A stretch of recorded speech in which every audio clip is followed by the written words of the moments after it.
Je suis curieux, je reviens par rapport à la question des FDLR.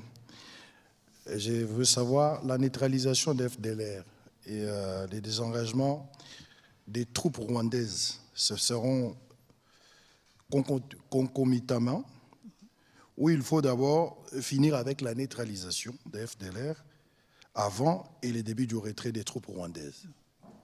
Ça, c'est la première question. La deuxième, pourquoi avoir quitté le cadre multilatéral pour une démarche bilatérale dès lors que plusieurs pays interviennent dans la crise sécuritaire en République démocratique du Congo?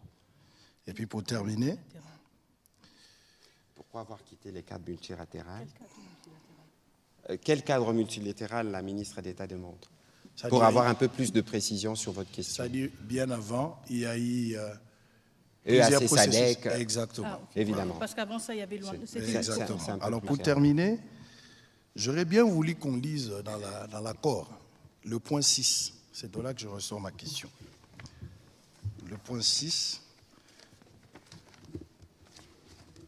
alinéa 1, intégration bilatérale. Intégration bilatérale. Dans le cadre, le parti lance et barre ou élargisse la coopération sur des priorités communes, telles que la gestion des parcs nationaux, les développements hydroélectriques, les dérisquages des chaînes d'approvisionnement en minerais, la gestion conjointe des ressources dans le lac Kivu et des chaînes de valeur minières transparentes et formalisées de bout en bout, de la mine au métal transformé qui relie les deux pays en partenariat, les cas échéants avec le gouvernement et investisseurs des États-Unis. Par rapport à ça, je voudrais d'abord comprendre l'esprit de ce point, mais aussi la gestion conjointe sur les domaines miniers pour arriver à certifier nos matières minières. Était-il impérieux d'associer le Rwanda? Pardon? Encore plus fort. Je disais, la question, celle qui est liée à la gestion conjointe sur les domaines miniers, pour arriver à certifier nos matières minières, était-il impérieux d'associer le Rwanda? J'ai pris la question par rapport à l'article, le point 6, premier alinéa, que je viens de lire tout à l'heure. Voilà. Merci. Donc, 3 questions. La première question sur la concomitance FDLR, retrait de mesures de défense. La deuxième question sur le processus bilatéral. La troisième sur le cadre d'intégration économique. Allez-y, Minita. Merci beaucoup. Donc, la question de la concomitance, encore une fois, j'ai essayé d'expliquer auparavant que le CONOPS reconnaît les préoccupations sécuritaires des deux pays et les traite justement de manière égale. C'est pour cela qu'il y a cette question et donc cet aspect de concomitance. On ne peut pas parler, si vous voulez, d'une neutralisation des FDLR et ensuite un désengagement des forces. C'est comme pour dire qu'une question est plus importante que l'autre.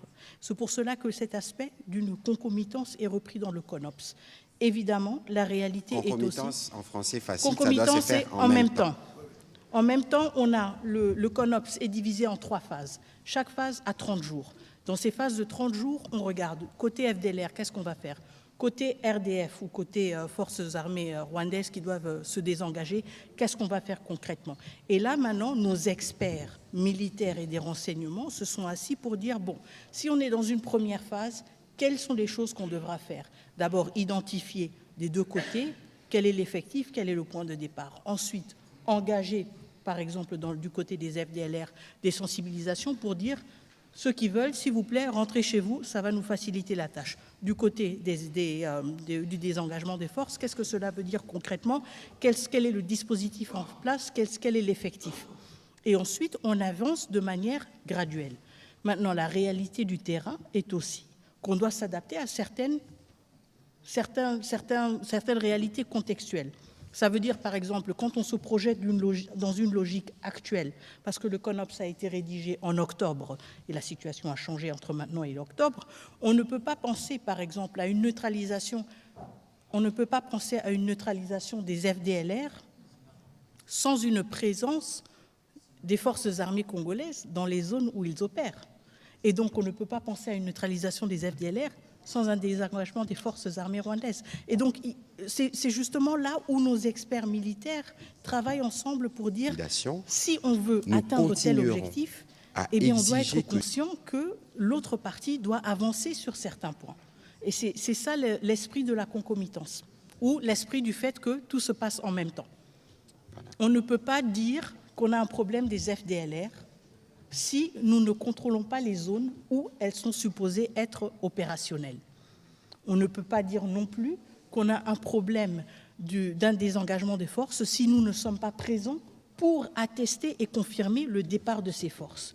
Et donc, évidemment, entre octobre et juillet 2024 et juillet 2025, il y a eu certains changements contextuels et on devra ajuster. Mais l'esprit reste le même. L'esprit reste le même. On respecte votre préoccupation, c'est les FDLR, pas de problème, on va s'en occuper. Mais vous respectez aussi la nôtre. Et c'est que vos militaires n'ont rien perdu chez nous, bye bye. Et donc, c'est ça l'esprit de la concomitance. Les deux parties doivent reconnaître la validité de leurs préoccupations sécuritaires. Est-ce qu'on peut estimer le retour de la paix? Pour quand est-ce qu'on peut estimer le retour de la paix? Bon, vous savez, si j'avais cette réponse, vraiment, je vous la donnerai évidemment, mais je la donnerai tout d'abord aux populations à l'Est, parce que ce sont elles qui sont les plus affectées. C'est une question à $1 million de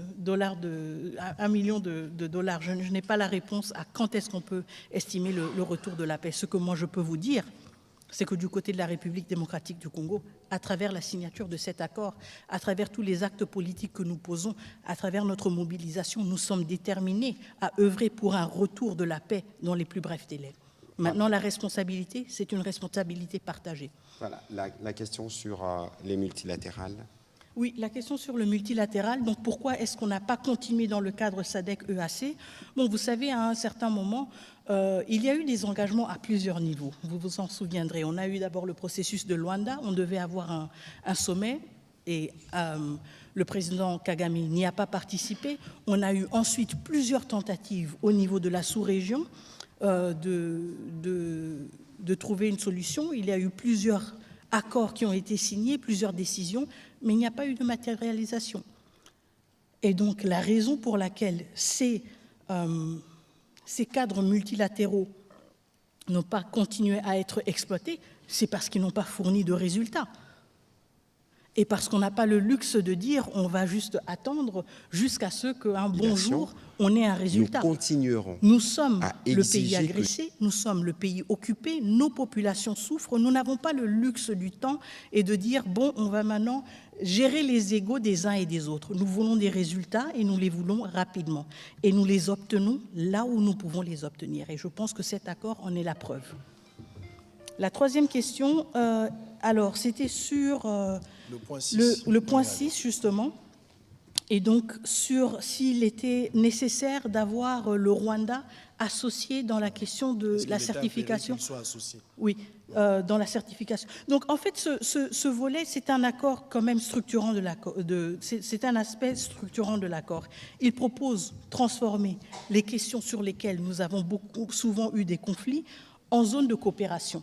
Et donc l'idée, c'est justement d'aller d'un contexte dans lequel on s'accuse mutuellement vers un contexte justement où il y a plus de transparence et plus de visibilité. Quand il s'agit de la certification, il ne s'agit pas que du fait que le Rwanda va maintenant certifier nos minerais ou que nous allons certifier les minerais rwandais. On s'appuie sur les mécanismes qui existent, sur les mécanismes par exemple de la CIRGL pour dire justement si nous voulons que la question des ressources naturelles ne soit plus une question épineuse, si nous voulons aller au-delà des accusations mutuelles des uns et des autres, vous avez pris les nôtres, vous les vendez comme les vôtres, etc., nous devons renforcer cet aspect-là des mécanismes qui existent déjà au niveau de la région, à savoir les mécanismes aussi de certification.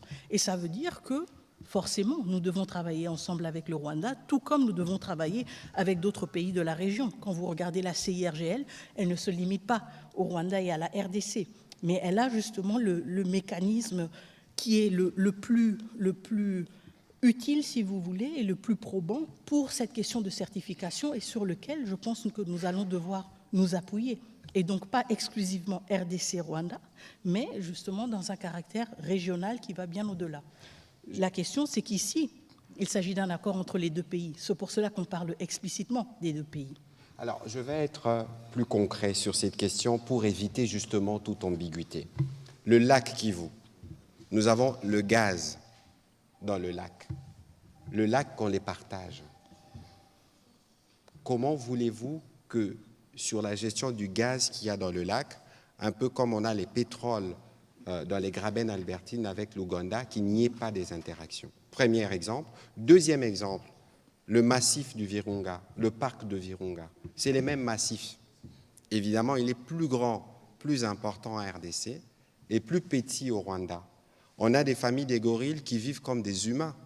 Lorsqu'il y a de coups de feu, ils se déplacent, ils traversent dans les mêmes massifs pour se retrouver. Donc, vous voyez que c'est les questions qui ont été abordées ici, c'est des questions qui nous lient. Nous connaissons tous les motivations de la guerre.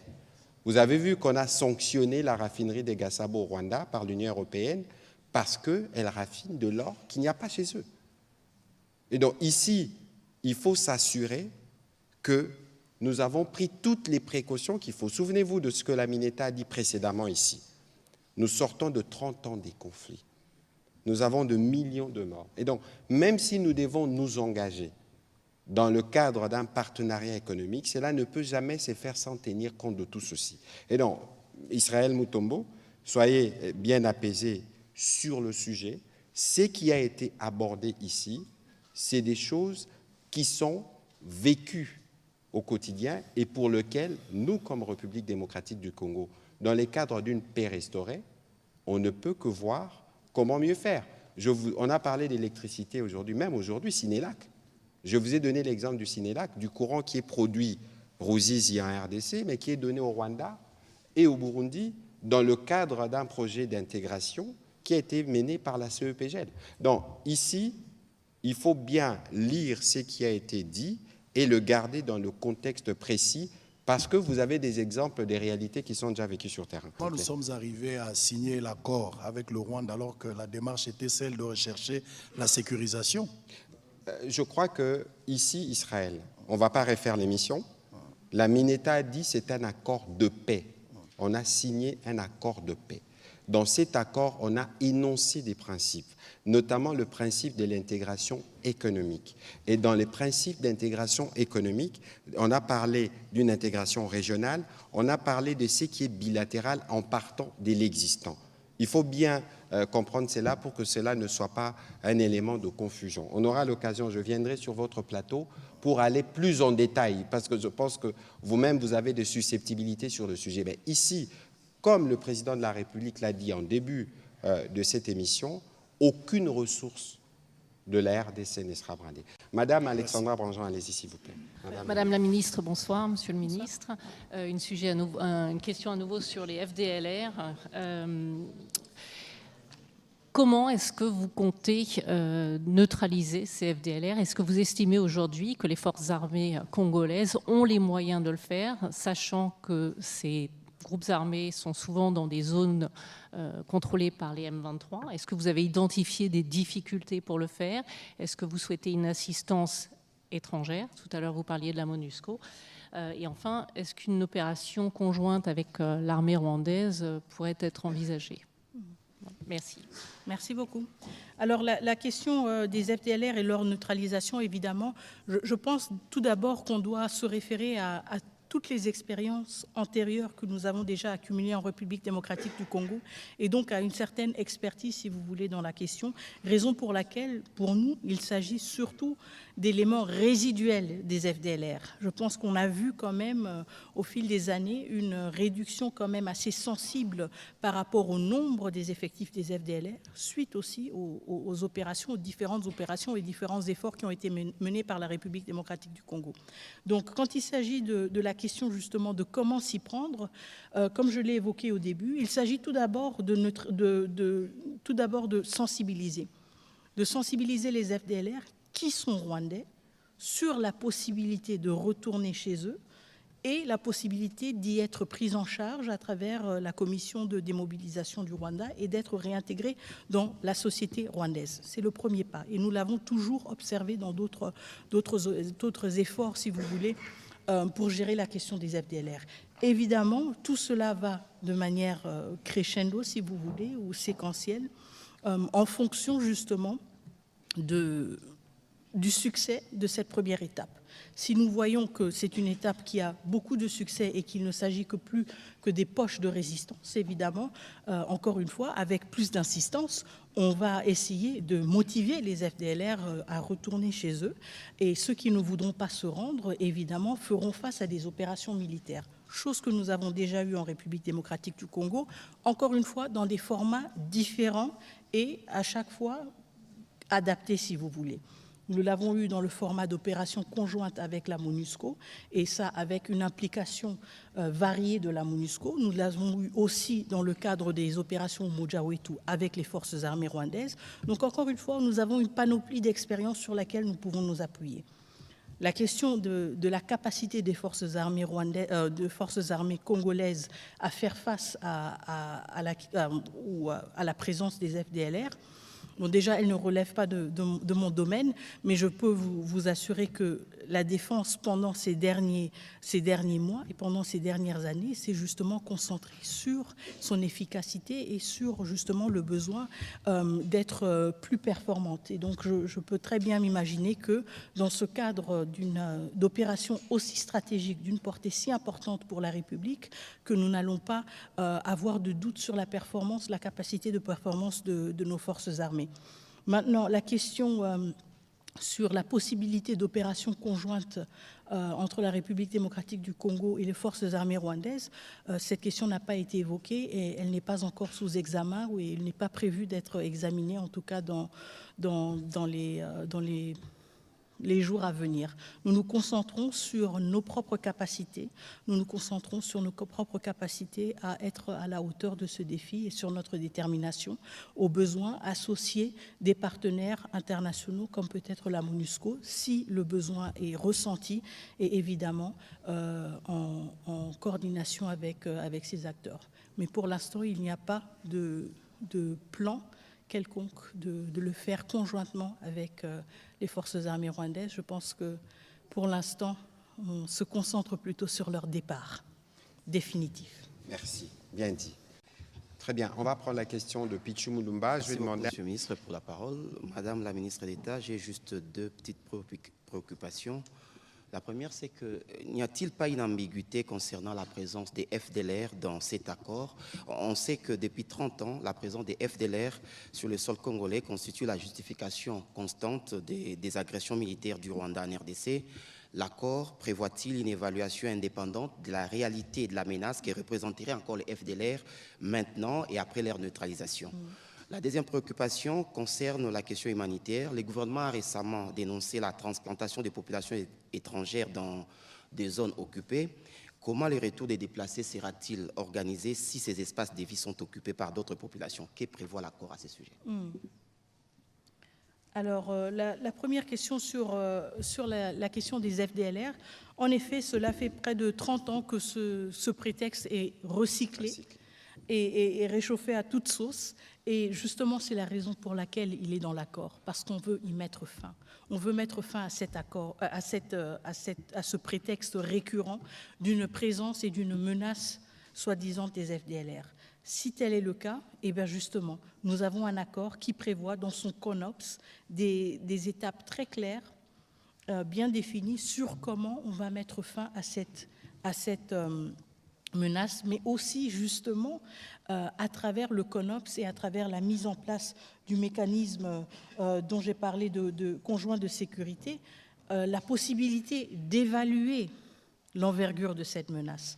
On ne peut pas juste dire qu'on va lancer des opérations de neutralisation sans avoir un point de départ et un objectif. Et donc l'avantage ici, c'est que nous prenons cette question qui a été utilisée pendant plusieurs années pour dire: si c'est le cas, nous allons y mettre fin une bonne fois pour toutes.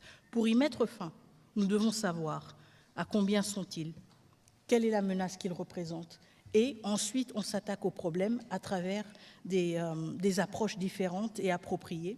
Et ensuite, on peut dire, voilà, objectif atteint. Et je pense que c'est ce qui est très important, le fait qu'on dit, qu'on aille au-delà, si vous voulez, de la rhétorique et des discours contradictoires et qu'on dise, très bien, on met fin à cette question une bonne fois pour toutes. Tout comme on met aussi fin à la question de la présence des troupes rwandaises en République démocratique du Congo qui n'y ont rien perdu.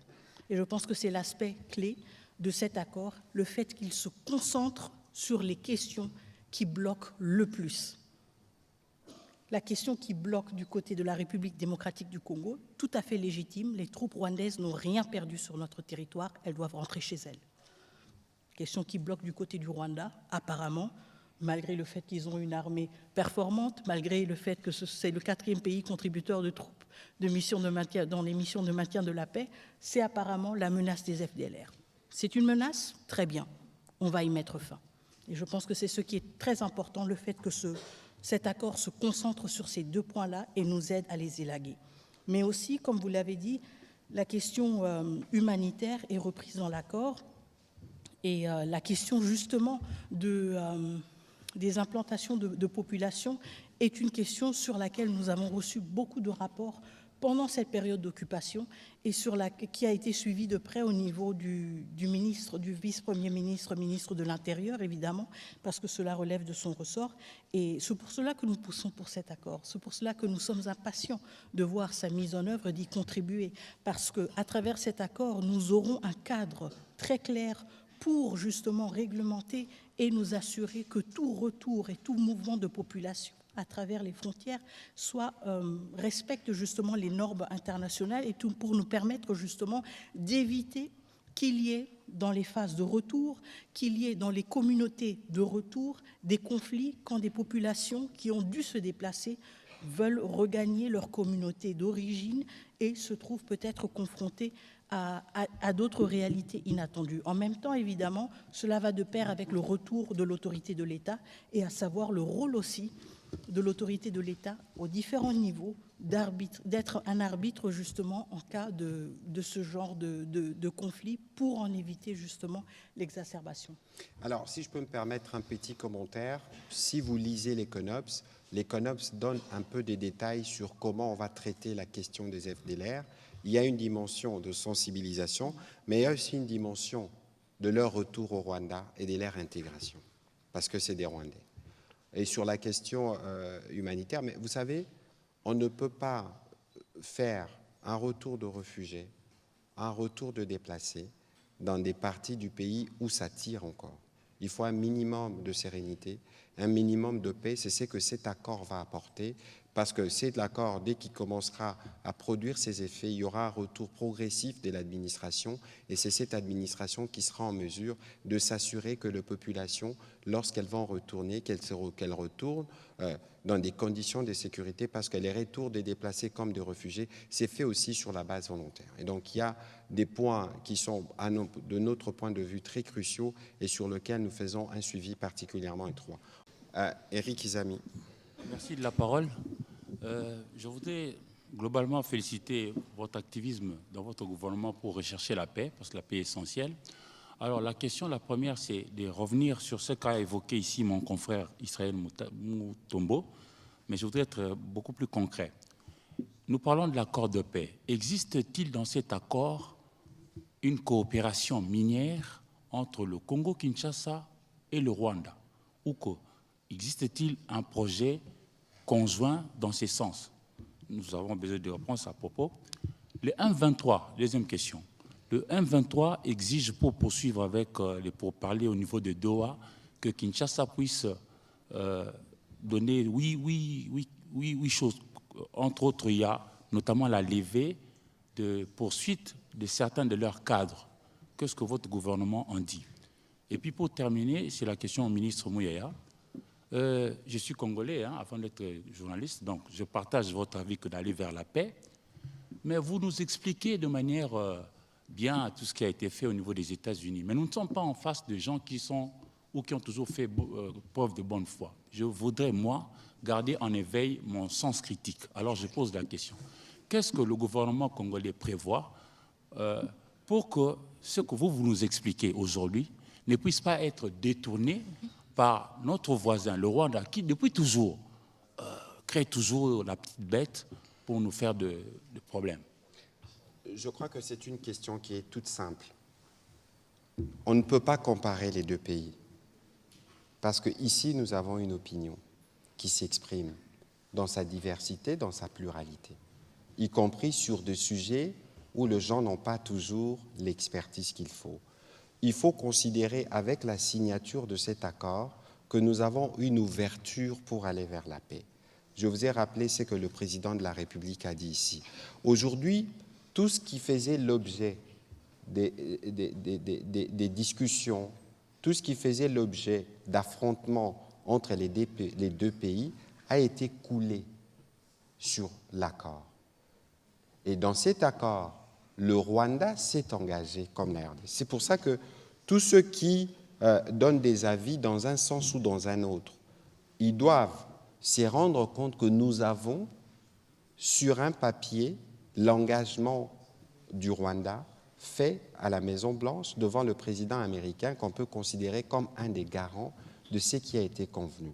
Aujourd'hui, nous, on n'a pas le temps, la ministre d'État est là, d'aller dans la polémique, là où nous voulons nous assurer que des vies humaines sont sauvées, que des femmes sont moins violées, que les enfants peuvent aller à l'école dans les bonnes conditions.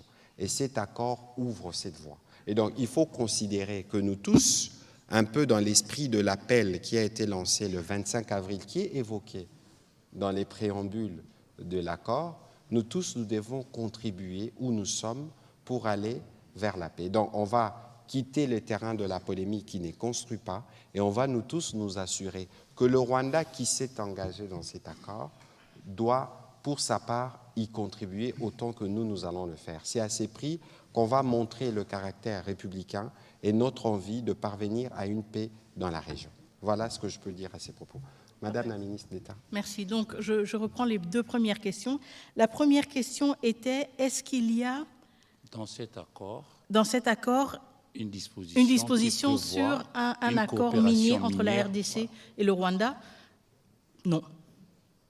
Lisez l'accord. Et vous pouvez lire l'accord. La deuxième question, les 8 conditions du M23. Comme vous l'avez évoqué, en effet, il y a le processus Doha qui est encore en cours. Apparemment, le M23 a jugé opportun de s'adresser, de prendre parole aujourd'hui, si je ne me trompe pas, pour évoquer 8 doléances qu'ils auraient. Je pense que ce sont des conversations qui ont lieu dans le cadre du processus de Doha et qui doivent continuer dans le cadre du processus de Doha. Nous n'allons pas nous prononcer là-dessus.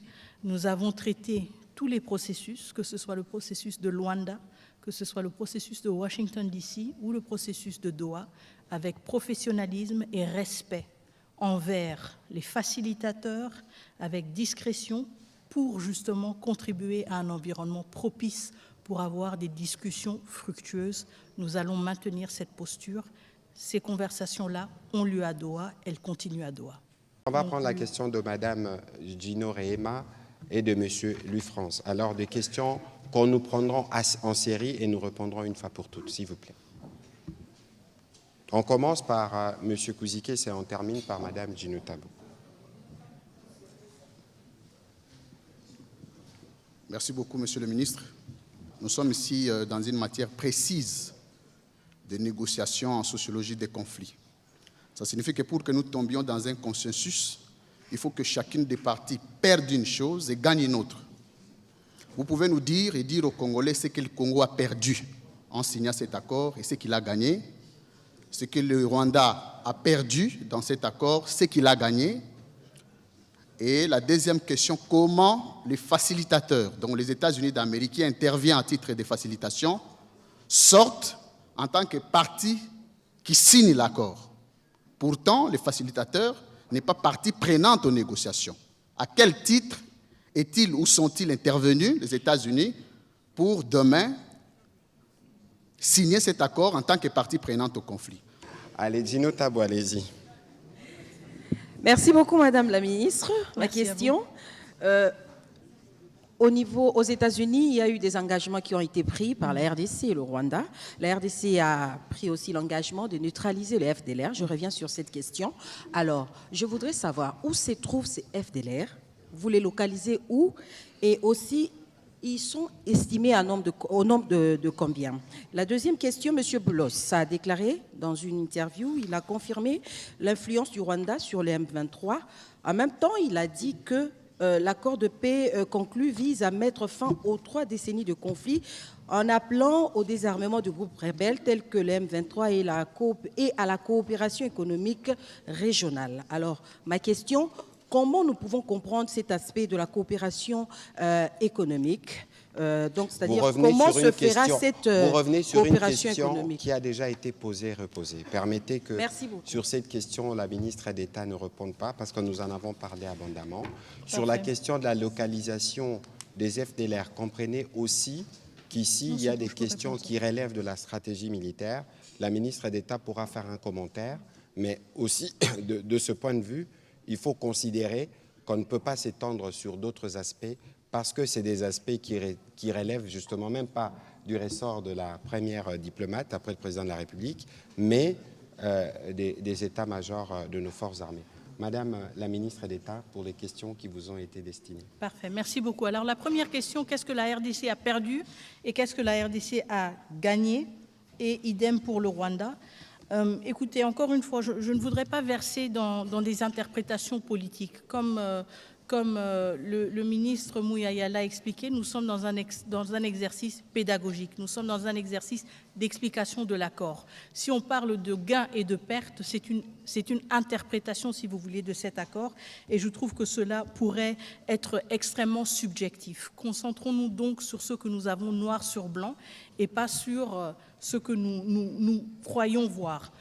Je pense quand même que ce que nous avons gagné, et je veux me concentrer sur les gains, je veux me concentrer, je veux être optimiste justement. Ce que nous avons gagné, ce que nous avons obtenu, c'est un accord clair, c'est un accord qui responsabilise les deux parties, c'est un accord avec un garant, et ça m'amène à la deuxième question dont vous avez parlé, que vous avez évoquée, un garant qui est prêt à se mobiliser aussi pour assurer le suivi de cet accord et sa mise en œuvre effective.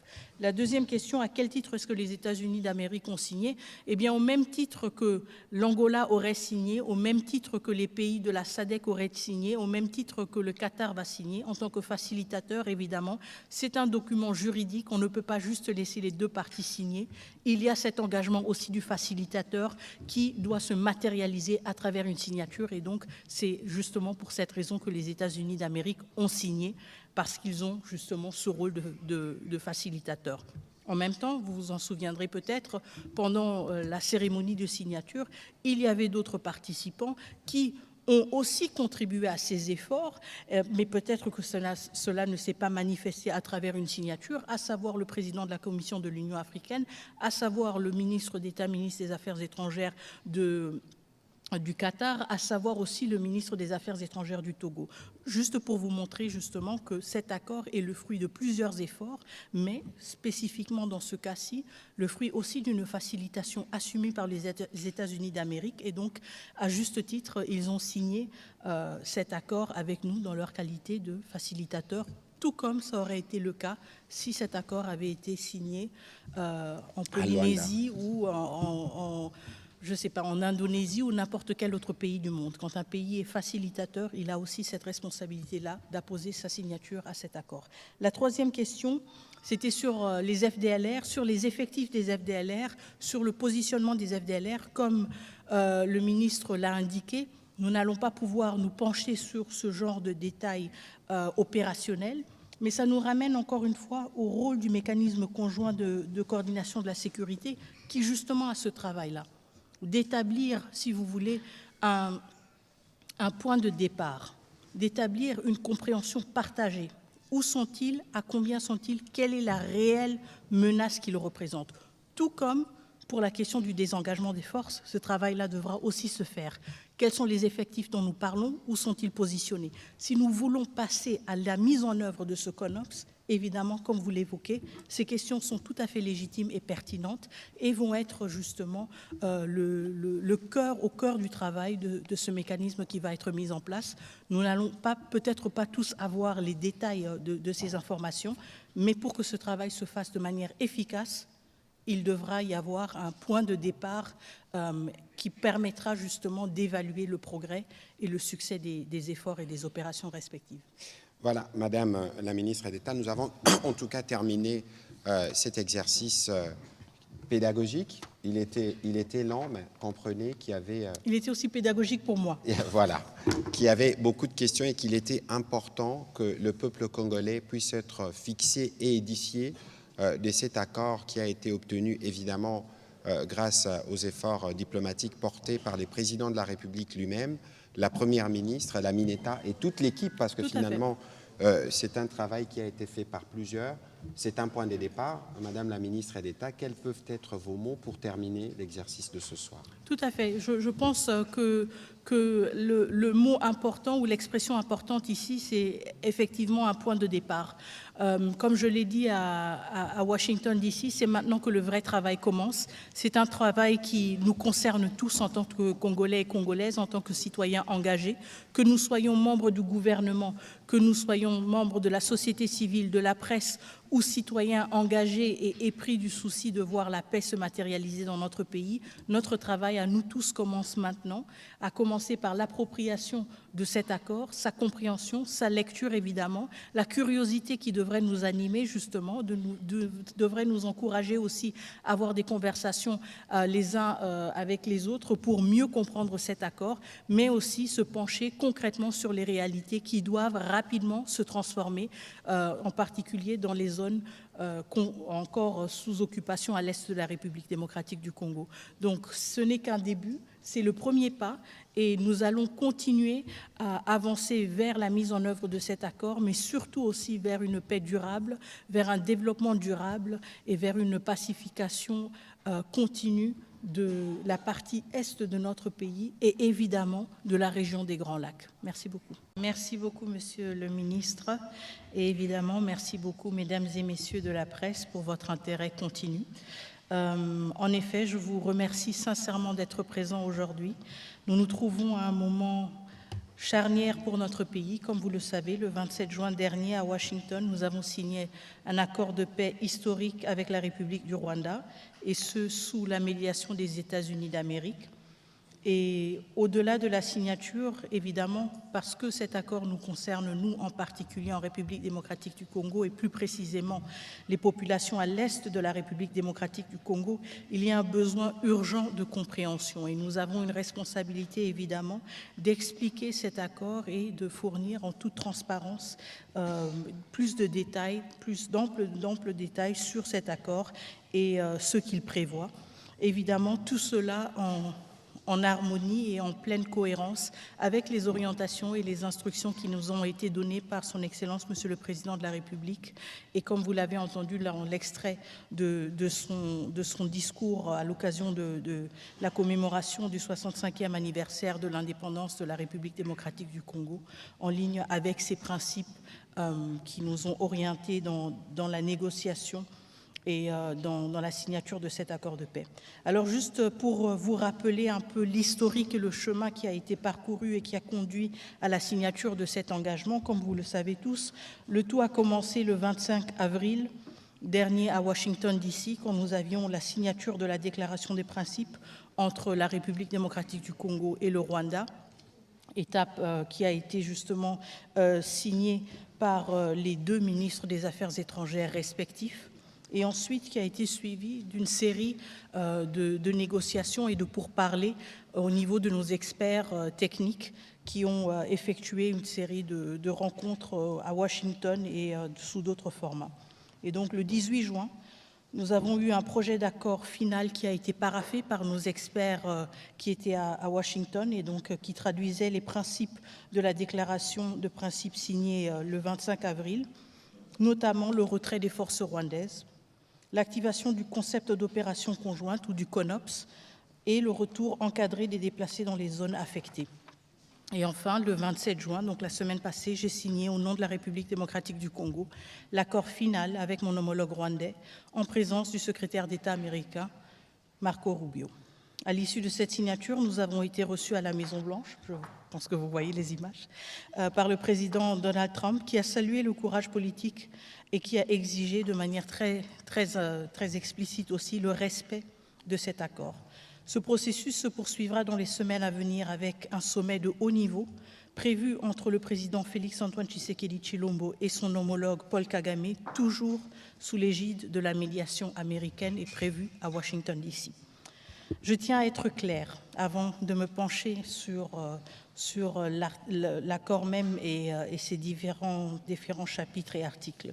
Cet accord n'est ni un traité économique entre la République démocratique du Congo et les États-Unis, ni un accord commercial bilatéral entre la RDC et le Rwanda. Il s'agit tout d'abord d'un accord politique et sécuritaire centré sur des engagements concrets. La cessation des hostilités, le retrait des troupes étrangères, la fin du soutien aux groupes armés, qu'il s'agisse du M23 ou d'autres, la neutralisation des menaces résiduelles et le retour durable de la paix dans l'est de notre pays. Je reviendrai dans un instant sur le contenu détaillé de cet accord, mais je voulais d'emblée poser ce cadre et nous donner une compréhension partagée. Alors, mesdames et messieurs, si nous nous penchons sur d'abord le préambule de l'accord, je sais que très souvent, c'est la première page qu'on aime tourner et passer sans trop s'y appesantir, mais quand même, je pense que c'est quelque chose de très important. La préambule nous rappelle que les boussoles, et plutôt le préambule est la boussole politique de l'accord. Il définit l'esprit, les principes et les valeurs qui nous engagent. Vous allez vous rendre compte que dans ce préambule, on réitère justement l'attachement aux principes du droit international, aux résolutions du Conseil de sécurité des Nations Unies, à savoir la résolution 2773, mais aussi aux efforts régionaux de médiation sous l'égide de l'Union africaine et aussi de la SADC et de la CIRGL. Le préambule reconnaît aussi le rôle des États garants, à savoir celui des États-Unis d'Amérique, qui ont facilité cette démarche avec constance et conviction. Il exprime aussi la reconnaissance de tous les partis à ceux qui ont permis que le dialogue prenne le pas sur la confrontation. Et très souvent, on pose la question justement, est-ce que le préambule n'est pas juste quelque chose de symbolique? Et pourquoi est-ce qu'on doit y accorder tant d'importance? Et la réponse est claire. Le préambule n'est pas une simple formalité. C'est le fondament politique et éthique de tout ce qui suit. Il nous dit pourquoi nous avons signé, il encadre l'interprétation de chaque article et il nous donne une clarté sur, au cas où il y aurait une divergence, le sens d'un article, la manière d'appliquer une disposition et justement comment est-ce qu'on peut avancer dans la mise en œuvre et quels sont les fondamentaux de cet accord. Et donc c'est là que sont inscrits les principes, les repères, la direction à suivre. Et en fait, c'est une sorte de conscience, si vous voulez, de l'accord. Évidemment, du côté de la RDC, nous nous réjouissons énormément du fait que la résolution 2773, première résolution en plus de 20 ans qui reconnaît explicitement le rôle du Rwanda dans la déstabilisation de la République démocratique du Congo, soit évoquée explicitement dans ce préambule, parce qu'encore une fois, ça nous donne un cadre très clair sur la nature du conflit que cet accord de paix est appelé à résoudre. Tout à fait. Est-ce qu'il y avait quelque chose à dire sur le préambule? Non, allez-y. Je continue? Très bien. Alors, nous sommes ensuite au premier chapitre, les dispositions générales. Bon, justement, ça, c'est un peu les fondations juridiques. On ne va pas trop se pencher là-dessus, mais je voudrais quand même insister sur le fait que ce chapitre précise que les engagements qui sont pris sont contraignants. Et ça, c'est très important. Autrement dit, ce n'est pas un protocole d'intention. On n'a pas signé pour dire on va essayer de faire un peu et puis si ça ne marche pas, ce ne sera pas la fin du monde. Non, ce sont deux États responsables qui ont pris cet engagement et qui ont aussi pris l'engagement d'une redevabilité pour être responsabilisés en cas de lacune, en cas de manquement dans l'exécution de leurs responsabilités qui leur incombent dans le cadre de cet accord. Et donc ce chapitre rappelle également que l'accord s'inscrit dans le cadre des efforts régionaux et internationaux existants, notamment la résolution 2773, donc encore une fois, on a une référence à cette résolution, et les cadres de la CIRGL, de la SADC et de l'Union africaine. Et donc, ce qui est important, c'est aussi de comprendre que l'accord s'inscrit dans une complémentarité de tous ces instruments qui existent déjà. Il n'est pas là pour dire que la CIRGL ne compte plus, il n'est pas là pour dire que tout ce qui a été fait sous l'égide de l'Union africaine, la SADC ou l'AEAC ne compte plus, mais il vient se greffer à ces efforts et s'inscrit dans une logique de complémentarité et contribue justement à renforcer, à structurer et à contribuer aussi aux efforts communs qui ont déjà été amorcés dans le cadre d'un souci d'une stabilisation durable de la région des Grands Lacs. Ce qui est important aussi dans ce chapitre, c'est qu'il précise que la mise en œuvre de l'accord devra respecter la souveraineté pleine et entière de chaque État. Et je pense que ça, c'est une question à laquelle nous tenons énormément en République démocratique du Congo. Je sais qu'il y a eu beaucoup de préoccupations sur cet accord. Il y a eu beaucoup d'interprétations aussi erronées ou un peu simplifiées de l'accord. Et je pense qu'il est très important justement de voir que dès le début, l'accord ne met pas du tout en question la primeur de la question justement de l'intégrité territoriale, et il introduit aussi un autre principe fondamental, la progressivité dans l'application et la réciprocité des efforts. Et ça, c'est aussi quelque chose de très important. On entend souvent dire que c'est seulement la RDC qui doit fournir des efforts ou c'est seulement la RDC qui a de telle et telle responsabilité, mais on se rend compte en fait qu'il y a une concomitance des efforts, mais il y a aussi un effort ou un devoir de réciprocité entre toutes les parties prenantes et signataires de cet accord. Et donc, je pense que de là découle aussi une question ou la réponse à la question qu'on a souvent, est-ce que cet accord a une vraie force obligatoire? Est-ce qu'il est vraiment contraignant? Comme je l'ai dit, il est justement contraignant et c'est dit explicitement dans ce chapitre, mais aussi il faut reconnaître qu'au-delà de l'aspect de la contrainte juridique, il ne faut pas non plus sous-estimer la pression politique, la pression médiatique et diplomatique que cet accord nous donne, et donc la possibilité aussi de nous assurer de sa mise en œuvre à travers d'autres leviers, y compris les leviers diplomatiques et aussi médiatiques, raison pour laquelle il est pour nous de grand intérêt de nous assurer que notre opinion publique se familiarise avec cet accord et se l'approprie justement parce qu'il y a plusieurs leviers pour nous assurer qu'il est mis en œuvre. Avant d'aller au deuxième chapitre, je tiens à rappeler que sur ces premiers chapitres qui parlent de l'intégrité territoriale et de l'interdiction des hostilités, les principes sont énoncés de manière claire et les parties conviennent. Ça veut dire que nous, République démocratique du Congo et le Rwanda, on a dit dans cet accord qu'il est hors des questions de violer l'intégrité des territoires des uns comme des autres, c'est ce que disent le point 1 et les points 2, et on convient que dorénavant, les parties conviennent que les différends seront réglés par des processus établis par des présents accords. En d'autres termes, on s'organise pour que plus jamais, s'il y a des problèmes, qu'on se tire dessus, mais que nous allions. Voilà plus ou moins ces premiers chapitres qui vient sceller ce qui a toujours été pour nous une ligne rouge à ne pas franchir, l'intégrité territoriale de la RDC, pas un seul centimètre. Vous pouvez progresser pour le deuxième chapitre. Et donc justement, cela clarifie que dès le début, ces principes sont reconnus et montrent aussi à quel point nous nous sommes investis pour le fait qu'ils soient inclus de manière systématique à travers l'accord. Quand nous nous penchons sur le deuxième chapitre, la cessation des hostilités et le retrait des troupes étrangères, évidemment, nous abordons ici le cœur même de l'accord. À la fin des combats, le retrait ordonné, vérifié et complet des troupes rwandaises du territoire congolais, mais aussi la fin du prétexte de l'activisme continu des FDLR à travers la mise en œuvre du CONOPS. Donc ici, je voudrais justement d'abord me pencher sur la question de la cessation immédiate des hostilités. L'accord engage les deux parties à cesser immédiatement et sans condition toute forme d'hostilité armée, qu'elle soit directe ou indirecte.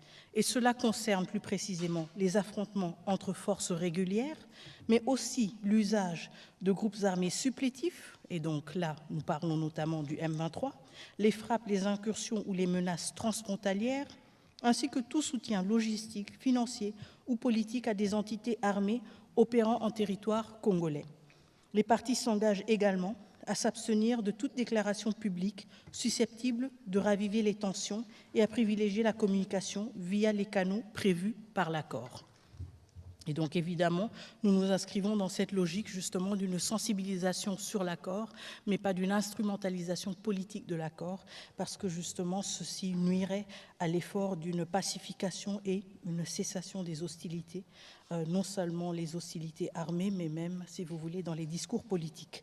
Ensuite, l'accord prévoit aussi que le Rwanda retire l'ensemble de ses forces armées dans le contexte de la mise en œuvre du CONOPS. Comme vous le savez, ou comme certains d'entre vous s'en souviennent encore peut-être, le CONOPS avait été signé en octobre 2024 dans le cadre du processus de Luanda, et c'était un outil d'exécution concret qui avait été élaboré par les services de renseignement respectifs des deux pays. Et donc le CONOPS fixe les modalités techniques précises du retrait des forces armées rwandaises. Il est composé d'un calendrier structuré en 3 phases de 30 jours, avec des jalons clairs à respecter. Il prévoit aussi une cartographie officielle des zones occupées, l'établissement de corridors de retrait et une vérification conjointe justement de ce retrait à travers des patrouilles mixtes congolaises et internationales, ainsi que la remise à l'issue de chaque phase d'un rapport certifié au mécanisme conjoint de coordination de la sécurité. Évidemment, simultanément à ce désengagement des forces armées rwandaises, le CONOPS prévoit aussi la neutralisation des FDLR. Et donc, un des points essentiels de ce chapitre est justement le retrait, non seulement le retrait des troupes rwandaises, mais justement la neutralisation des FDLR. La neutralisation des FDLR veut dire que dans le contexte actuel, le CONOPS prévoit une série d'activités pour mettre fin à la présence et à l'activisme des FDLR dans le territoire de la République démocratique du Congo.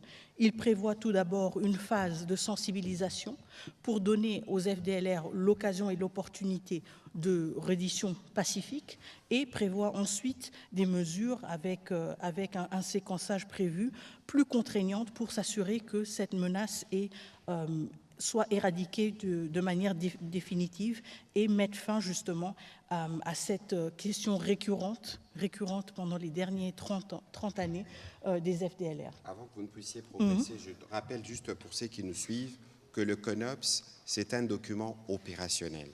Lorsque nous étions à Luanda, il y avait des experts militaires de l'état-major de la RDC, du Rwanda, avec les médiateurs angolais. Nous avions convenu d'un plan de comment les mesures de défense rwandaises de désengagement devraient se faire et d'autre part, comment nous allons mettre en œuvre un plan de neutralisation. Donc c'est un document travaillé par des militaires et même l'exécution dans le cadre de cet accord se fera dans ces cadres-là. Donc il faut comprendre que toutes les questions liées au CONOPS, c'est des questions dont on ne pourra pas toujours, qu'on ne pourra pas toujours aborder parce que ça relève du dispositif militaire qui accompagne l'application de cet accord. Je vous en prie, Madame la Ministre. Merci. Mais ce qui est très important à retenir, c'est justement le caractère simultané ou concomitant du CONOPS et de l'exécution de ces deux piliers, à savoir le désengagement des forces d'une part et de l'autre part la neutralisation des FDLR. Donc l'un ne peut pas aller sans l'autre et aucune, si vous voulez, des préoccupations sécuritaires légitimes de chacun des deux pays ne peut être secondaire à l'autre et c'est pour cela que ce CONOPS a un caractère de concomitance qui est très important. Un aspect aussi que j'ai déjà effleuré brièvement, c'est la mise en place d'un mécanisme conjoint de coordination de la sécurité, justement une structure qui sera mise en place pour s'assurer de la bonne mise en œuvre de ce CONOPS, une structure hybride, si vous voulez, avec des représentants de la République démocratique du Congo, des représentants du Rwanda, mais aussi des participants ou des représentants de pays tierces qui vont donc assurer aussi une objectivité et avoir peut-être parfois un rôle d'arbitrage, mais de cette manière contribuer à ce que ce mécanisme soit en mesure d'évaluer et de suivre la mise en œuvre effective de ce CONOPS et évidemment soulever des carences ou des lacunes dans la mise en œuvre de certains aspects du CONOPS. Madame la ministre d'État, c'est un point important parce que si vous avez lu l'accord l'accord, dès qu'on l'a signé, devait produire ses effets. Je pense que l'une des premières tâches à laquelle vous travaillez actuellement et qui va permettre la mise en œuvre de cet accord, c'est justement la création de ces mécanismes. Tout à fait. Tout à fait, c'est une des priorités. Encore une fois, ceux qui se souviennent du processus de Luanda vont se souvenir aussi du mécanisme de vérification conjoint ad hoc renforcé. Bon, peut-être que je ne me souviens pas exactement du nom, mais vous vous souvenez certainement du principe et de la structure. Et donc, c'est quelque chose de similaire, encore une fois, avec des représentants des deux pays, mais aussi des parties tierces qui vont nous permettre justement d'avoir un minimum d'objectivité et un consensus sur des questions qui parfois peuvent être épineuses, mais qui seront extrêmement nécessaires. Lorsque vous parlez des parties tierces, dans les cadres de cet accord, on peut être précis, il s'agit des États-Unis, des Qataris, de l'Union africaine et possiblement d'autres partenaires techniques étrangers. Je vous en prie. Oui. Merci beaucoup. Parfait.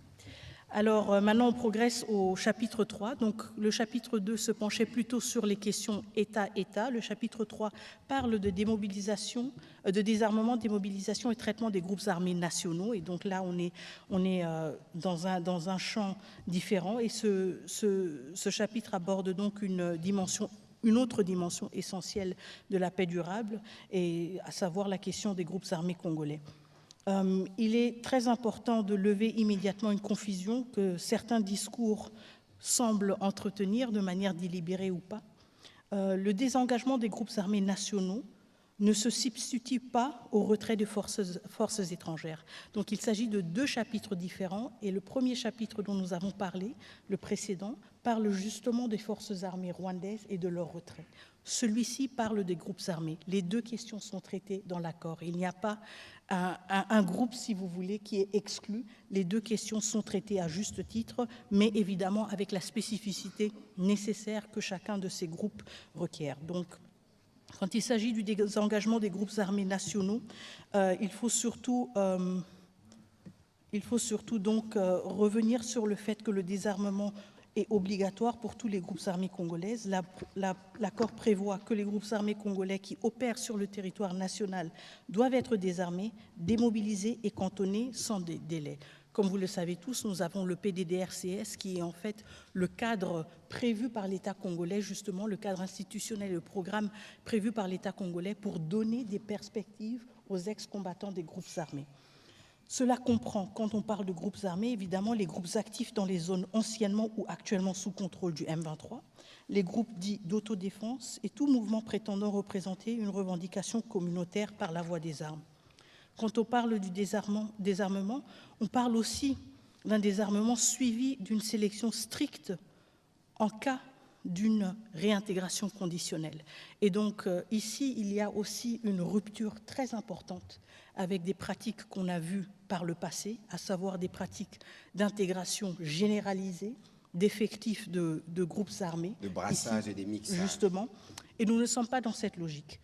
Nous sommes justement dans une logique où les ex-combattants de groupes armés qui auraient peut-être l'intention ou le souhait d'être intégrés dans les forces armées ou les forces de sécurité doivent répondre à des critères stricts. On doit s'assurer justement, tout d'abord, de leur nationalité congolaise, évidemment aussi de leur non-implication dans des crimes graves et d'autres critères, évidemment, qui vont être appliqués. Mais je pense que l'aspect clé ici, c'est le fait justement qu'on ait un catalogue, si vous voulez, de critères qui nous assurent que toute intégration répond à des leçons que nous avons appris et tirées du passé et qui nous protègent, nous, mais aussi qui protègent nos institutions d'être affaiblies de l'intérieur en intégrant sans discrimination et de manière ouverte et sans filtre des individus issus de groupes armés qui pourraient justement, suite à leur rôle dans les groupes armés différents, avoir été complices ou eux-mêmes auteurs de violations graves. Ça veut dire que c'est un processus de vetting. Tout à fait. Ce ne sera pas un brassage, un mixage des groupes, non, mais ça se fera de manière individuelle. Tout à fait. On regardera les dossiers de chacun. Si vous êtes coupable de crime, si vous n'êtes pas physiquement apte, ou s'il y a des soupçons ou d'autres éléments, vous ne pourrez ni intégrer l'armée, ni intégrer la police. En effet. Et donc cela s'inscrit évidemment ou s'inspire plutôt des meilleures pratiques internationales qu'on a vues dans d'autres situations post-conflit et dans les efforts justement de s'assurer que même après un conflit, les forces armées, les forces de sécurité sont justement en mesure et à la hauteur de remplir leurs fonctions et ne sont pas affaiblis de l'intérieur. Et donc ce qui est très important aussi, c'est que ceci veut dire qu'il n'y a pas d'amnistie automatique. Ça ne veut pas dire que dans le cadre d'un accord de paix, tout est oublié et tout est passé. Et je pense que ça, c'est quelque chose de très important aussi, l'aspect de la redevabilité, même s'il n'est pas, et je suis sûre qu'il y aura des questions à ce sujet, même s'il n'est pas ancré de manière individuelle, il est très important, quand on lit l'accord, de voir qu'il y a justement de manière transversale cette considération-là, et cette considération qu'on ne peut pas rebâtir une société et ses institutions sans pour autant avoir un aspect de redevabilité, de responsabilité et tirer les leçons du passé, que ce soit le passé lointain, parce que nous l'avons vu avec le brassage et le mixage, ou le passé très récent, parce que nous l'avons vu avec le comportement de certains individus. Je vais procéder maintenant avec le prochain chapitre, s'il n'y a pas de questions de vote. Ok, très bien. Parfait. C'est juste deux points justement, et je sais qu'il y a beaucoup de questions du côté des journalistes, donc on va essayer quand même d'accélérer. Le chapitre 4 touche sur la question des déplacés et des réfugiés dans la région, disons. Alors, quand on parle de réfugiés, évidemment, on parle de personnes qui ont traversé des frontières internationales. C'est pour cela que je dis dans la région. Les Congolais qui se trouvent au Rwanda, tout comme les Rwandais qui se trouvent en RDC. Et évidemment, les déplacés internes qui ont fui et qui sont restés sur le territoire national, mais qui ne sont plus dans leur communauté habituelle. Et donc, ce qui est très important ici, c'est que ce chapitre qui concerne justement la prise en charge humaine et sécuritaire des personnes déplacées est ancré aussi sur un autre processus important, à savoir le processus tripartite. Le processus tripartite, c'est un dispositif de coordination qui réunit la République démocratique du Congo, le HCR, donc le Haut Commissariat des Nations Unies pour les réfugiés, et le Rwanda comme deuxième pays. Et donc, la tripartite assure, en fait, à travers ces trois acteurs, une planification concertée, un accompagnement complet et un suivi régulier de la question des réfugiés, de leur retour, de leur bien-être, etc., et ce, selon les normes internationales. Et donc, là, on est dans un cadre très précis qui veut dire aussi que tous les membres de cette tripartite ont une redevabilité par rapport à leur comportement vis-à-vis des réfugiés respectifs. Juste pour rappel, en termes de la situation aussi des réfugiés, les derniers chiffres en notre possession parlent de à peu près 132 000 réfugiés rwandais qui sont toujours en République démocratique du Congo et 135 000 Congolais qui seraient au Rwanda comme réfugiés selon le HCR. Et donc c'est un enjeu majeur, on parle de plus de 250 000 personnes, 250 000 de personnes qui sont toujours à l'étranger, qui n'ont pas encore eu l'occasion de revenir chez eux et pour lesquels on doit créer des conditions propices pour le retour. Et donc, ce sera donc une priorité de cet accord aussi, de s'assurer que tout retour se fasse dans le cadre de cette tripartite. Et je sais qu'il y a eu beaucoup de débats et de spéculations, de préoccupations et d'angoisse aussi sur la question de mouvements de population. Beaucoup de rapports aussi qui nous sont survenus de mouvements irréguliers de population. Et je suis sûre aussi qu'une des questions qui revient souvent, c'est comment justement s'assurer que ce processus tripartite ne soit pas instrumentalisé ou utilisé pour implanter des populations étrangères en RDC, et sous couvert d'un retour volontaire. Et je pense que c'est justement là où le cadre formel de la tripartite nous aide, parce que justement, il nous permet à procéder à des retours seulement de personnes qui sont formellement enregistrées comme réfugiés auprès du HCR. Donc on ne prend pas juste qui se dit congolais ou qui se dit rwandais pour dire « bon, rentrez, on vous aide à rentrer chez vous ». Non, ce sont des personnes qui sont enregistrées comme réfugiés auprès du HCR. Donc nous avons des bases de données qui remontent à plusieurs années, si pas décennies, Ce sont des personnes qui sont volontaires et donc qui veulent retourner chez eux. Et évidemment, ce sont des personnes dont la citoyenneté est reconnue. Tout à fait. Et c'est ça, ce sont justement ces piliers-là qui nous permettent de nous assurer que tout retour de population, tout mouvement de population est encadré en bonne et due forme, et du côté de la République démocratique du Congo, encadré par les autorités territoriales et nationales qui sont en charge de Je me cet souviens, aspect. Madame la Mineta, que dans vos mots qui ont suivi justement la signature de l'accord à Washington, vous avez parlé, vous avez évoqué des femmes avec qui vous étiez en discussion, la question humanitaire. Quelle est la place de la question humanitaire dans cet accord, bien au-delà de la question des déplacés, de la question des réfugiés, mais les conditions de vie elles-mêmes? Oui, la question humanitaire est aussi une des priorités, justement, parce que l'accord revient de manière explicite aussi sur le besoin de rétablir dans les plus brefs délais un accès humanitaire, de faciliter justement la prise en charge des populations et aussi la sécurité du personnel humanitaire. Ce que nous avons vu pendant les derniers mois, en particulier dans les zones sous occupation, ou en particulier pendant l'occupation, c'est qu'on avait un accès humanitaire extrêmement restreint. On avait des populations qui n'avaient pas accès ou qui ne pouvaient pas être assistées. Nous avons eu des infrastructures logistiques et tout un accès logistique qui a été complètement saboté. Et donc, l'aspect clé aussi dans ce chapitre, c'est justement de voir comment s'assurer que l'accès humanitaire est rétabli et comment les parties s'engagent à faciliter la libre circulation des civils, y compris des humanitaires, pour justement assurer aussi un plus grand respect du droit international humanitaire, y compris dans le cadre de la mise en œuvre de l'accord. Et ça, c'est un aspect très important, parce que ça veut dire que les deux parties sont conscientes du fait que jusqu'à présent, dans les zones occupées en particulier, l'accès humanitaire n'a pas été facile, n'a pas été assuré, et numéro 2, le droit humanitaire international n'a pas nécessairement été respecté. Quand il s'agit du 5e chapitre, on parle surtout du mécanisme conjoint de coordination de la sécurité. Celui-là, je l'ai déjà brièvement évoqué, donc je ne vais pas trop me pencher sur cette question. Mais encore une fois, comme je l'avais évoqué, c'est un mécanisme qui est mis en place pour assurer le suivi sur terrain, pas le suivi à partir de Washington, de Kinshasa ou de Kigali. Non, non, c'est le suivi sur terrain de la mise en œuvre de certains aspects de l'accord, à savoir le CONOPS. Et ce mécanisme conjoint a donc la responsabilité d'être mis en place et de lancer dans un délai de 30 jours à compter de l'entrée en vigueur de l'accord, donc du 27 juin, et justement qui doit fonctionner uniquement conformément aux conditions arrêtées entre les parties.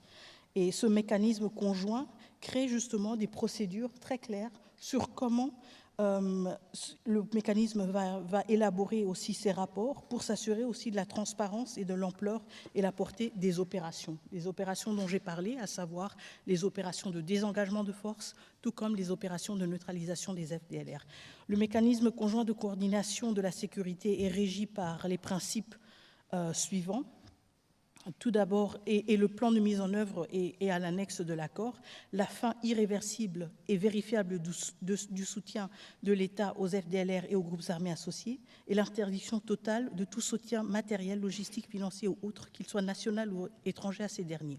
Un engagement à identifier, évaluer, localiser et neutraliser, conformément aux dispositions pertinentes du plan harmonisé de neutralisation des FDLR et de désengagement des forces, levée de mesures défensives par le Rwanda du 31 octobre découlant du processus de Luanda, et un engagement à s'appuyer sur les accords de coopération bilatérale en matière de sécurité, la protection des civils et le respect du droit international humanitaire.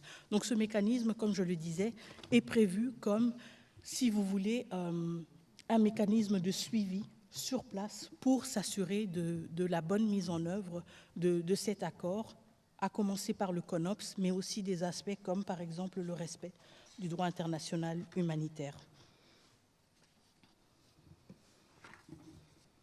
Ce qui est aussi prévu dans le cadre de ce mécanisme, si je ne me trompe pas, c'est une collaboration avec la MONUSCO, qui est un acteur clé dans la zone, et justement, et aussi le fait que les parties peuvent justement solliciter l'appui de la MONUSCO, mais aussi d'autres soutiens multilatéraux qui peuvent contribuer à la bonne exécution de l'accord et justement au fonctionnement du mécanisme conjoint. Tout à fait.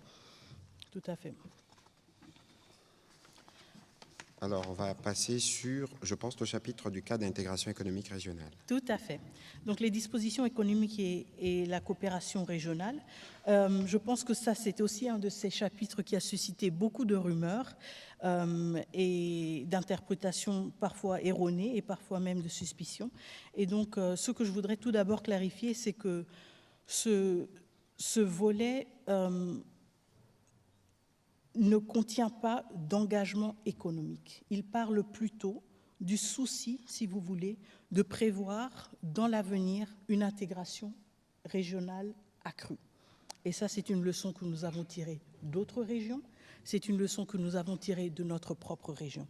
L'accord ne prévoit ni contrepartie économique, si vous relisez bien le chapitre 6, ni concession en matière minière, ni traité commercial bilatéral avec le Rwanda. Il énonce plutôt un engagement des deux parties à œuvrer à la réactivation. Réactivation, ce sont des questions que nous avons discutées, que nous discutons depuis des décennies dans la région des Grands Lacs. La réactivation des dynamiques de coopération économique régionale dans un esprit de stabilisation post-conflit. Et cela comprend, à moyen terme, la réhabilitation des axes logistiques régionaux, la relance de corridors douaniers, des échanges techniques sur les zones économiques transfrontalières, mais aussi, il faut reconnaître que ces dispositions sont volontaires, elles sont progressives, elles sont non contraignantes et elles ne sont pas liées au calendrier sécuritaire. Donc, en d'autres termes, sur ce point économique, par exemple, il n'est pas question d'avoir le Rwanda mettre la main sur les ressources de la RDC. Pas du tout, et ce n'est pas prévu dans cet accord, aucunement. Ce qui est important ici, c'est justement le fait que cet accord s'appuie sur des efforts que nous avons déjà vus dans la région et que nous voyons dans d'autres régions de l'Afrique et au-delà, donc un effort d'une plus grande intégration économique qui permet justement à stabiliser à long terme, mais nous sommes conscients, et je pense que c'est là que c'est très important quand même de revenir sur cette question, nous sommes conscients que toute intégration économique ne se fait pas dans un vide. Il ne se fait pas dans un vide historique ou dans un vide social. Et donc, nous ne sommes pas naïfs, même quand nous parlons d'intégration régionale, même quand nous parlons d'une ouverture économique. Nous savons d'où nous venons. Nous venons de 30 ans d'agression, de millions de morts, de populations déplacées, pillées, violées et de minerais extraits illégalement pour alimenter des réseaux d'enrichissement illicite. Donc, la coopération économique, évidemment, peut être un vecteur de stabilité, mais elle ne peut pas être précipitée. Et c'est pour cela, justement, que c'est quelque chose qui doit se faire de manière séquentielle et de manière graduelle.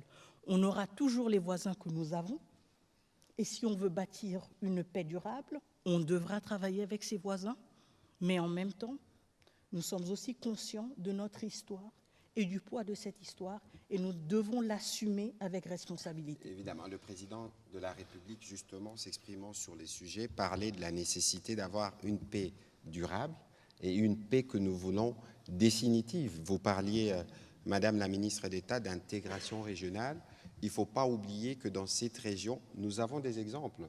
Aujourd'hui, tout le monde connaissait ce qu'on appelait à l'époque la CEPGL, la Communauté économique de pays de Grands Lacs, qui était une organisation régionale qui regroupait à la fois la RDC, le Rwanda et les Burundi. Les Zaïre de l'époque étaient le premier contributeur.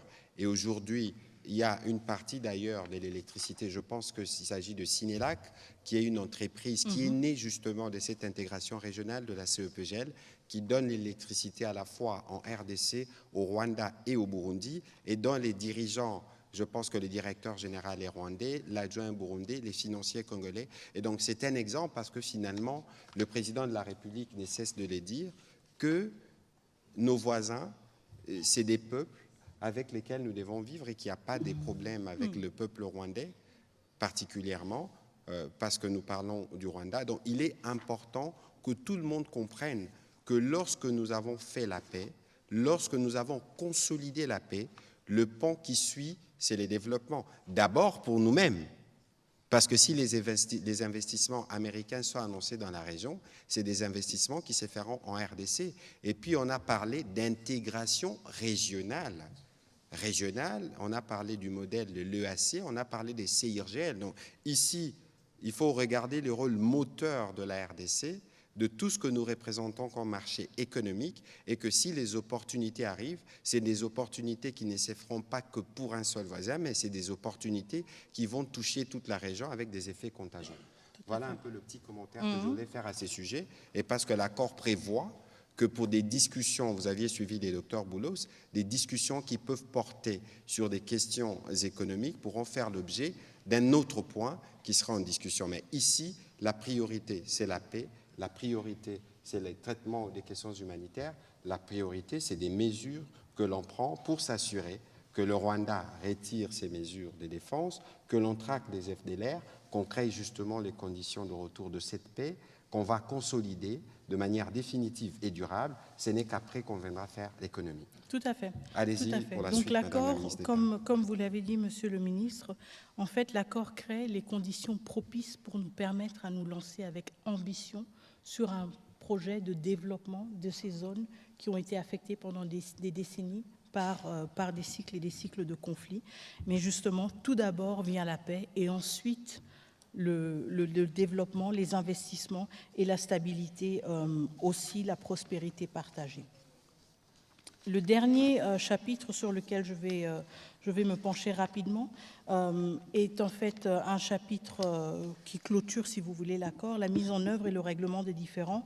Ici, je voudrais souligner le fait que ce chapitre prévoit la mise en place d'un comité de surveillance conjointe composé d'abord des parties signataires, évidemment, mais aussi du facilitateur de l'Union africaine, du Qatar et des États-Unis. Et donc, ça veut dire que nous avons à deux niveaux un suivi de l'accord. Nous avons au niveau très opérationnel et au niveau du terrain le comité conjoint de sécurité, de la sécurité. Mais ensuite, nous avons aussi à un niveau politique, à un niveau plus élevé, justement, un comité de surveillance conjointe qui permet aussi à soulever certaines questions et à vider certaines questions. Madame aussi. la ministre, tout de suite, les gens ont besoin de connaître la nuance. Comité conjoint de sécurité, le petit comité, son rôle, c'est quoi concrètement? Oui, son rôle concrètement, par exemple, c'est si on dit dans le cadre du désengagement des forces, il est prévu que dans la période de jour X à de jour Y à jour X, il y ait un tel mouvement hors de la RDC. Ce comité ou cette structure, ce mécanisme a pour responsabilité de pouvoir suivre ces mouvements. Qui sont les États-Unis? Oui, tout à fait. Les États-Unis, la RDC, le Rwanda et possiblement aussi des partenaires étrangers et l'Union africaine aussi. Et l'Union africaine est donc comme un peu des garants de l'effectivité de ces. Mais ça, c'est au niveau du terrain. Donc si on dit, OK, nous sommes à Saké et à Saké, il y a tel et tel effectif parce que ce comité aura aussi la responsabilité d'établir, si vous voulez, un état de lieu. Alors, si on sait qu'il y a ce nombre d'effectifs et que c'est la prochaine zone à partir de laquelle il doit y avoir un déplacement, ce comité doit être en mesure de confirmer ou d'infirmer le fait que cette opération-là a eu bel et bien lieu. Évidemment, ce comité, ensuite, a un lien automatique, si vous voulez, au niveau supérieur, à savoir le niveau politique où nous avons le comité de surveillance conjointe, qui est aussi une plateforme à travers laquelle les différends peuvent être réglés. Tout à fait. Et donc, ça nous permet aussi, justement, de soulever certaines questions qui ont des répercussions ou qui se manifestent au niveau du terrain, au niveau très concret, à un niveau politique plus élevé, de les contextualiser et de trouver, justement, des solutions et des solutions à ces problèmes respectifs. Très bien. Alors peut-être rapidement, Madame la ministre d'État, est-ce que sur les annexes, parce qu'on a parlé du préambule, on a parlé des 7 articles, je pense, et nous sommes revenus sur les grands axes de chaque point de l'accord.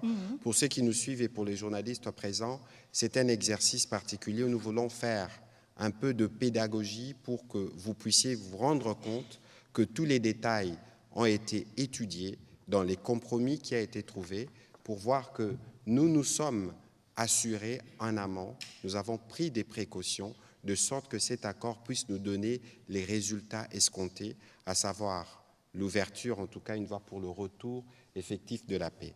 L'accord comprenait les préambules, je rappelle, résolution 2773, charte de l'Union africaine qui parle de l'intégrité des frontières et de leur inviolabilité.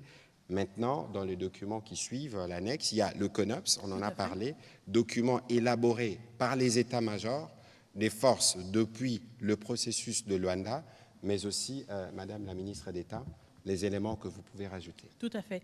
Et donc, tout comme l'accord même, les annexes sont aussi disponibles, et donc j'invite tout le monde aussi de se familiariser avec ces annexes. Donc, au-delà du CONOPS qui est repris dans son intégralité, l'annexe se penche aussi sur la question du mécanisme conjoint de coordination de la sécurité dont nous avons déjà parlé assez amplement. Donc, il parle de la composition de ce mécanisme, il parle aussi de la mission et des capacités de ce mécanisme.